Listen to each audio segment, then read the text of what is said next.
ಸ್ನೇಹಿತರೆ, ನಾಳೆ ತಾರೀಕು ಮಾರ್ಚ್ 20 ಇರುವುದರಿಂದ ಕಂಪಲ್ಸರಿಯಾಗಿಯೂ ಕೂಡ ಗೃಹಲಕ್ಷ್ಮಿ ಫಲಾನುಭವಿಗಳ ಖಾತೆಗಳಿಗೆ 4 ರಿಂದ 6 ಸಾವಿರ ರೂಪಾಯಿ ಹಣವನ್ನು ಜಮಾವಣೆ ಆಯಿತು ಸ್ನೇಹಿತರೆ. ಹೌದು, ತಪ್ಪದೆ ಈ ವಿಡಿಯೋನ ನೀವು ಪೂರ್ತಿಯಾಗಿ ನೋಡಿ. ಇಲ್ಲಿ ಗೃಹಲಕ್ಷ್ಮಿ ಯೋಜನೆಯ ಬಗ್ಗೆಯಲ್ಲಿ 18ನೆಯ ಕಂತಿನ ಹಣ ಮತ್ತು 19ನೆಯ ಕಂತಿನ ಹಣವನ್ನು ನಾಳೆ ತಾರೀಕು ಮಾರ್ಚ್ 20 ಇರುವುದರಿಂದ ಮುಂಜಾನೆ 10 ಗಂಟೆ 30 ನಿಮಿಷದಿಂದ ಮಧ್ಯಾಹ್ನದ ಒಳಗಡೆ ರಾಜ್ಯದಲ್ಲಿ ಇರುವಂತಹ ಪ್ರತಿಯೊಂದು ಜಿಲ್ಲೆಗಳಲ್ಲಿ ಇಲ್ಲಿ ಹಂತ ಹಂತವಾಗಿಯೂ ಕೂಡ 16 ಜಿಲ್ಲೆಗಳಿಗೆ ಹಂತ ಹಂತವಾಗಿಯೂ ಕೂಡ ಗೃಹಲಕ್ಷ್ಮಿ ಯೋಜನೆಯ ಕಡೆಯಿಂದ ಆ 16 ಜಿಲ್ಲೆಗಳಲ್ಲಿ ಇರುವಂತಹ ಪ್ರತಿಯೊಂದು ಗೃಹಲಕ್ಷ್ಮಿ ಫಲಾನುಭವಿಗಳ ಖಾತೆಗಳಿಗೆ ಹಣವನ್ನು ಬಿಡುಗಡೆ ಆಗ್ತಿರುವಂತದ್ದು ಸ್ನೇಹಿತರೆ. ಹೌದು, ಇಲ್ಲಿ ಆ 16 ಜಿಲ್ಲೆಗಳಿಗೆ ಮಾತ್ರ ಹಣವನ್ನು ಬಿಡುಗಡೆ ಮಾಡುತ್ತಾರೆ ಮತ್ತು ಉಳಿದ ಇನ್ನು 17 ಜಿಲ್ಲೆಗಳಿಗೂ ಕೂಡ ಹಣವನ್ನು ಯಾವಾಗ ಬಿಡುಗಡೆ ಮಾಡುತ್ತಾರೆ ಯಾವಾಗ ಇಲ್ಲ ಅಂತ ಈ ವಿಡಿಯೋದಲ್ಲಿ ಪೂರ್ತಿಯಾದ ಪಿನ್ ಟು ಪಿನ್ ಪೂರ್ತಿಯಾದ ಮಾಹಿತಿಯನ್ನು ತಿಳಿದುಕೊಳ್ಳುತ್ತಾ ಹೋಗೋಣ ವೀಕ್ಷಕರೇ. ನೋಡಿ ಸ್ನೇಹಿತರೆ, ನೋಡಿ ಇಲ್ಲಿ ಮೊದಲ ಬಾರಿಗೆ ನೀವೇನಾದ್ರೂ ಮೊದಲ ಬಾರಿಗೆ ನಮ್ಮ ಚಾನಲ್ಗೆ ಭೇಟಿ ನೀಡ್ತಾ ಇದ್ರೆ ದಯವಿಟ್ಟು ನಮ್ಮ ಚಾನಲ್ಗೆ ಸಬ್ಸ್ಕ್ರೈಬ್ ಮಾಡಿ ಮತ್ತು ಪಕ್ಕದಲ್ಲಿರುವ ಬೆಲ್ ಐಕಾನ್ ಕೂಡ ಕ್ಲಿಕ್ ಮಾಡಿ ಮತ್ತು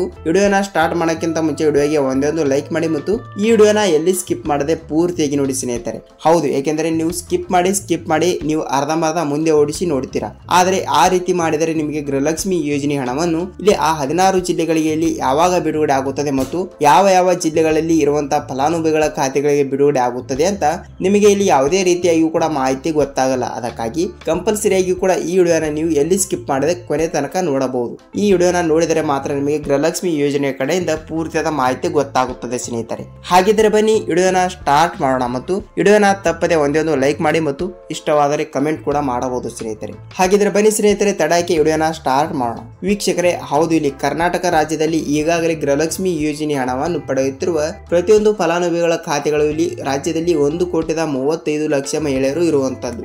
ದಿನದಿಂದ ದಿನಕ್ಕೆ ಹೆಚ್ಚಾಗುತ್ತಾ ಇದ್ದಾರೆ ವೀಕ್ಷಕರೇ. ಅದಕ್ಕಾಗಿ ಈಗಾಗಲೇ ಪ್ರತಿಯೊಂದು ಫಲಾನುಭವಿಗಳ ಖಾತೆಗಳಿಗೆ ಇಲ್ಲಿ 1 ರಿಂದ 17ನೆಯ ಕಂತಿನ ಹಣ ತನಕ ಹಣವನ್ನು ಬಂದಿದೆ. 17 ಅಂದ್ರೆ ನೋಡಿ, ಇಲ್ಲಿ ಪ್ರತಿಯೊಂದು ಮಹಿಳೆಯರ ಖಾತೆಗಳಿಗೆ ಒಂದು ಕಂತಿನ ಹಣ 2,000 ರೂಪಾಯಿ ಹಣವನ್ನು, ಆದರೆ ಇಲ್ಲಿ 17ನೆಯ ಕಂತಿನ ಹಣದ ತನಕ ಇಲ್ಲಿ ಬರೋಬ್ಬರಿ 34,000 ರೂಪಾಯಿ ಹಣವನ್ನು ಪ್ರತಿಯೊಂದು ಫಲಾನುಭವಿಗಳ ಖಾತೆಗಳಿಗೆ ಜಮಾವಣೆ ಆಗಿರುವಂತದ್ದು ಸ್ನೇಹಿತರೆ. ಹೌದು, ತಪ್ಪದೆ ನೀವು ಈ ಒಂದು ಕೆಲಸವನ್ನು ಮಾಡಿದರೆ ನಿಮಗೆ ಇಲ್ಲಿ ಆದಷ್ಟು ಬೇಗನೆ 17ನೆಯ ಕಂತಿನ ಹಣದ ತನಕ ಹಣವನ್ನು ಪಡೆದುಕೊಂಡವರಿಗೆ ಇಲ್ಲಿ ನೇರವಾಗಿ 18ನೆಯ ಕಂತಿನ ಹಣ ಮತ್ತು 19ನೆಯ ಕಂತಿನ ಹಣ ಟೋಟಲ್ ಆಗಿ 2,000 ಪ್ಲಸ್ 2,000 4,000 ರೂಪಾಯಿ ಹಣವನ್ನು ನಾನು ಹೇಳುತ್ತಿರುವ ಈ 16 ಜಿಲ್ಲೆಗಳಿಗೆ ನೇರವಾಗಿ ನಾಳೆ ಮುಂಜಾನೆನೂ ಕೂಡ ಹಣವನ್ನು ಬಿಡುಗಡೆ ಆಗುತ್ತದೆ ವೀಕ್ಷಕರೇ.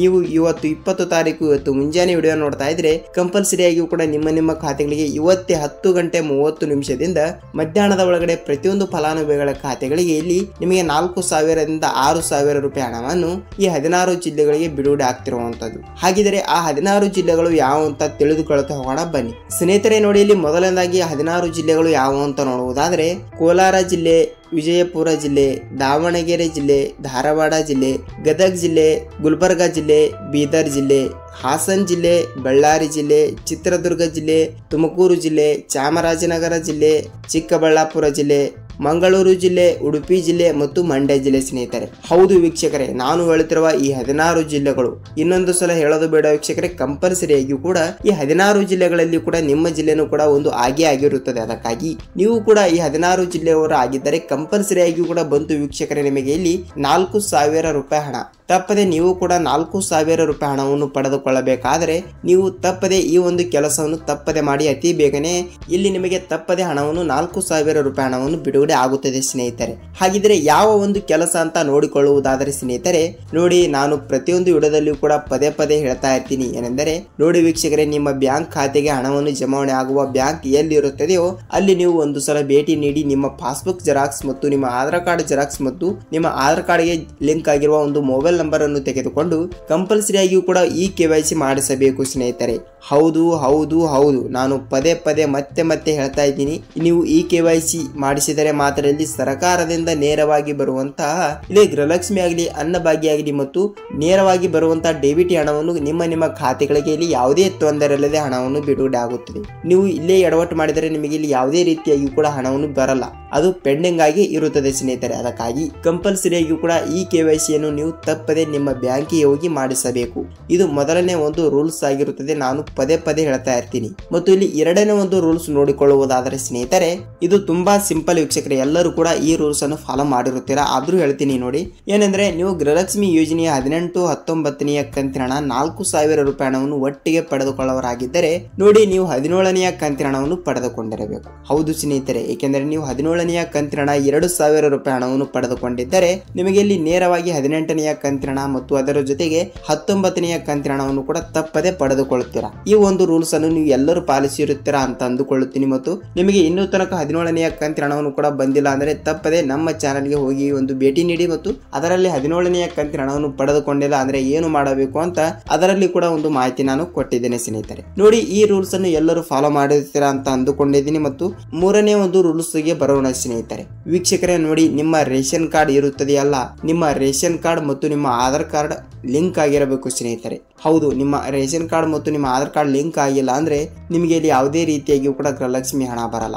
ಏಕೆಂದ್ರೆ ಸರ್ಕಾರ ಈಗಾಗಲೇ ಬಹಳಷ್ಟು ವಿಚಾರವನ್ನು ಮಾಡಿ ಇಲ್ಲಿ ಬಹಳಷ್ಟು ರೇಷನ್ ಕಾರ್ಡ್ಗಳನ್ನು ಈಗಾಗಲೇ ರದ್ದುಗೊಳಿಸಿರುವಂತದ್ದು. ಅದಕ್ಕಾಗಿ ಕಂಪಲ್ಸರಿಯಾಗಿ ಕೂಡ ನಿಮ್ಮ ರೇಷನ್ ಕಾರ್ಡ್ ಮತ್ತು ಆಧಾರ್ ಕಾರ್ಡ್ ಲಿಂಕ್ ಆಗಿದೆಯಾ ಅದನ್ನು ಕೂಡ ಈ KYC ಕೂಡ ಅಂತಾರೆ ವೀಕ್ಷಕರೇ. ಅದಕ್ಕಾಗಿ ಕಂಪಲ್ಸರಿಯಾಗಿ ಕೂಡ ನಿಮ್ಮ ಸೇವಾ ಕೇಂದ್ರಗಳು ಅಂದರೆ ನಿಮ್ಮ ತಾಲೂಕಿನಲ್ಲಿರುವ, ನಿಮ್ಮ ಊರಿನಲ್ಲಿ ಇರುವ ಗ್ರಾಮ 1 ಮತ್ತು ನಿಮ್ಮ ತಾಲೂಕಿನಲ್ಲಿ ಇರುವ ಕರ್ನಾಟಕ 1 ಇಂಥ ಜಾಗಗಳಿಗೆ ಹೋಗಿ ನೀವು ಸೀಡಿಂಗ್ ಮತ್ತು ಈ KYC ಕೂಡ ಮಾಡಿಸಿಕೊಳ್ಳಬೇಕು ಸ್ನೇಹಿತರೆ. ಇದು ಮೂರನೇ ಒಂದು ರೂಲ್ಸ್ ಆಗಿರುತ್ತದೆ. ಈ ಮೂರು ರೂಲ್ಸ್ ಗಳನ್ನು ನೀವು ಕಂಪಲ್ಸರಿಯಾಗಿ ಕೂಡ ಪಾಲಿಸಿದರೆ ಮಾತ್ರ ಇಲ್ಲಿ ಖಂಡಿತವಾಗಿಯೂ ಕೂಡ 10 ಗಂಟೆ 30 ನಿಮಿಷದಿಂದ ಪ್ರತಿಯೊಂದು ಫಲಾನುಭವಿಗಳ ಖಾತೆಗಳಿಗೆ ತಪ್ಪದೆ ಇಲ್ಲಿ 18, 19ನೆಯ ಕಂತಿನ ಹಣ 4,000 ರೂಪಾಯಿ ಹಣವನ್ನು ಒಟ್ಟಿಗೆ ಬಿಡುಗಡೆ ಮಾಡಲು ಇಲ್ಲಿ ಯಾವುದೇ ತೊಂದರೆ ಆಗುವುದಿಲ್ಲ. ನಾನು ಕಂಪಲ್ಸರಿಯಾಗಿ ಕೂಡ ಹೇಳ್ತಾ ಇದ್ದೀನಿ, ಈ ಒಂದು ರೂಲ್ಸ್ ಫಾಲೋ ಮಾಡಿ ಸ್ನೇಹಿತರೆ, ನಿಮಗೆ ಹಣವನ್ನು ಬಂದಿರುತ್ತದೆ. ನೋಡಿ ಸ್ನೇಹಿತರೆ, ನಿಮಗೆ ನಾನು ಹೇಳಿರುವ ಈ 16 ಜಿಲ್ಲೆಗಳಲ್ಲಿ ನಿಮ್ಮ ಜಿಲ್ಲೆನೂ ಕೂಡ ಒಂದು ಆಗಿದ್ದರೆ ಕಂಪಲ್ಸರಿಯಾಗಿ ಕೂಡ ನಿಮಗೆ ಎಷ್ಟು ರೂಪಾಯಿ ಹಣವನ್ನು ಬಂದಿದೆ ಮತ್ತು ನಿಮ್ಮ ಜಿಲ್ಲೆ ಯಾವುದು ಅಂತ ಅದನ್ನು ಕೂಡ ನಮಗೆ ನೀವು ಕಮೆಂಟ್ ಮೂಲಕ ತಿಳಿಸಬಹುದು. ಮತ್ತು ಒಬ್ಬರಿಗೆ ಹಣವನ್ನು ಜಮಾವಣೆ ಆಗಿಲ್ಲ ಅಂತ ಅಂದುಕೊಳ್ಳಿ, ಎಕ್ಸಾಂಪಲ್ ಆಗಿ ಇಲ್ಲಿ ಹಣವನ್ನು ಜಮಾವಣೆ ಆಗಿಲ್ಲ ಅಂದ್ರೆ ಇಲ್ಲಿ ನೀವು ಕೂಡ ಯಾವುದೇ ರೀತಿಯಾಗಿ ಕೂಡ ಭಯಪಡುವ ಅವಶ್ಯಕತೆ ಇಲ್ಲ. ಮತ್ತು ನಿಮ್ಮ ಜಿಲ್ಲೆನೂ ಕೂಡ ಯಾವುದು ಅಂತ ನಮಗೆ ನೀವು ಕಮೆಂಟ್ ಮೂಲಕ ತಿಳಿಸಬಹುದು. ಏಕೆಂದರೆ ನೋಡಿ, ಇಲ್ಲಿ ಹಂತ ಹಂತವಾಗಿ ಕೂಡ ಹಣವನ್ನು ಬಿಡುಗಡೆ ಆಗುತ್ತದೆ ವೀಕ್ಷಕರೇ. ಇವತ್ತು ಅವರಿಗಾಗಿದ್ದರೆ ನಾಳೆ ನಿಮಗೂ ಕೂಡ ಹಣವನ್ನು ಜಮಾವಣೆ ಆಗುತ್ತದೆ. ಅದಕ್ಕಾಗಿ ನೀವು ಯಾವುದೇ ರೀತಿಯಾಗಿ ಕೂಡ ಭಯಪಡುವ ಅವಶ್ಯಕತೆ ಇಲ್ಲ. ಮತ್ತು ಕೇವಲ 1-2 ದಿನ ವೇಟ್ ಮಾಡಿ ಸ್ನೇಹಿತರೆ, ಖಂಡಿತವಾಗಿಯೂ ಕೂಡ ನಿಮ್ಮ ಖಾತೆಗಳಿಗೆ ತಪ್ಪದೆ ಹಣವನ್ನು ಬಿಡುಗಡೆ ಆಗುತ್ತದೆ. ಸ್ನೇಹಿತರೆ ನೋಡಿ, ನಿಮಗೆ ಪೂರ್ತಿಯಾದ ಮಾಹಿತಿ ಗೊತ್ತಾಗಿದೆ ಅಂತ ಅನ್ಕೋತೀನಿ. ಮತ್ತು ನಾವು ಮತ್ತೊಂದು ಗೃಹಲಕ್ಷ್ಮಿ ಅನ್ನಭಾಗ್ಯ ಮತ್ತು ಇದೇ ರೀತಿಯಾಗಿ ಕೂಡ ನಿಮಗೆ ಒಳ್ಳೆ ಕಂಟೆಂಟ್ಗಳು ಬೇಕಾದರೆ ಸ್ನೇಹಿತರೆ ಮತ್ತೊಂದು ಅಪ್ಡೇಟ್ ಜೊತೆಗೆ ಭೇಟಿ ಆಗೋಣ ಸ್ನೇಹಿತರೆ. ಅಲ್ಲಿವರೆಗೂ ವಿಡಿಯೋನ ನೋಡಿದ್ದೀರಾ ಮತ್ತು ವಿಡಿಯೋಗೆ ತಪ್ಪದೆ ಒಂದೇ ಲೈಕ್ ಮಾಡಿ, ಏಕೆಂದರೆ ನಿಮ್ಮ ಒಂದು ಲೈಕ್ ನಮಗೆ ಬಹಳಷ್ಟು ಹೆಲ್ಪ್ ಆಗುತ್ತದೆ ಸ್ನೇಹಿತರೆ. ಅದಕ್ಕಾಗಿ ತಪ್ಪದೆ ನಿಮ್ಮಿಂದ ಬಯಸುವುದು ನಾವು ಒಂದು ಲೈಕ್ ಅಲ್ವಾ ಸ್ನೇಹಿತರೆ. ಅದಕ್ಕಾಗಿ ತಪ್ಪದೆ ವಿಡಿಯೋಗೆ ಒಂದೊಂದು ಲೈಕ್ ಮಾಡಿ ಮತ್ತು ಪೂರ್ತಿಯಾಗಿ ನೋಡಿದ್ದಕ್ಕೆ ಧನ್ಯವಾದಗಳು. ಮತ್ತು ನಿಮ್ಮ ಅನಿಸಿಕೆ ಏನೇ ಇದ್ದರೂ ಕೂಡ ನಮಗೆ ಕಮೆಂಟ್ ಮೂಲಕ ಕಮೆಂಟ್ ಮಾಡಬಹುದು ಸ್ನೇಹಿತರೆ. ನಾವು ಮತ್ತೊಂದು ಅಪ್ಡೇಟ್ ಜೊತೆಗೆ ಅದರ ಬಗ್ಗೆ ಮಾಹಿತಿಯನ್ನು ನಿಮಗೆ ತಿಳಿಸುತ್ತೇವೆ ಸ್ನೇಹಿತರೆ. ಐ ಹೋಪ್ ಸ್ನೇಹಿತರೆ ವಿಡಿಯೋನ ಪೂರ್ತಿಯಾಗಿ ಕೊನೆ ತನಕ ನೋಡಿದ್ದಕ್ಕೆ ಧನ್ಯವಾದಗಳು. ನಾವು ಮತ್ತೊಂದು ಅಪ್ಡೇಟ್ ಜೊತೆಗೆ ಭೇಟಿಯಾಗೋಣ. ಅಲ್ಲಿವರೆಗೂ ನಮಸ್ಕಾರ.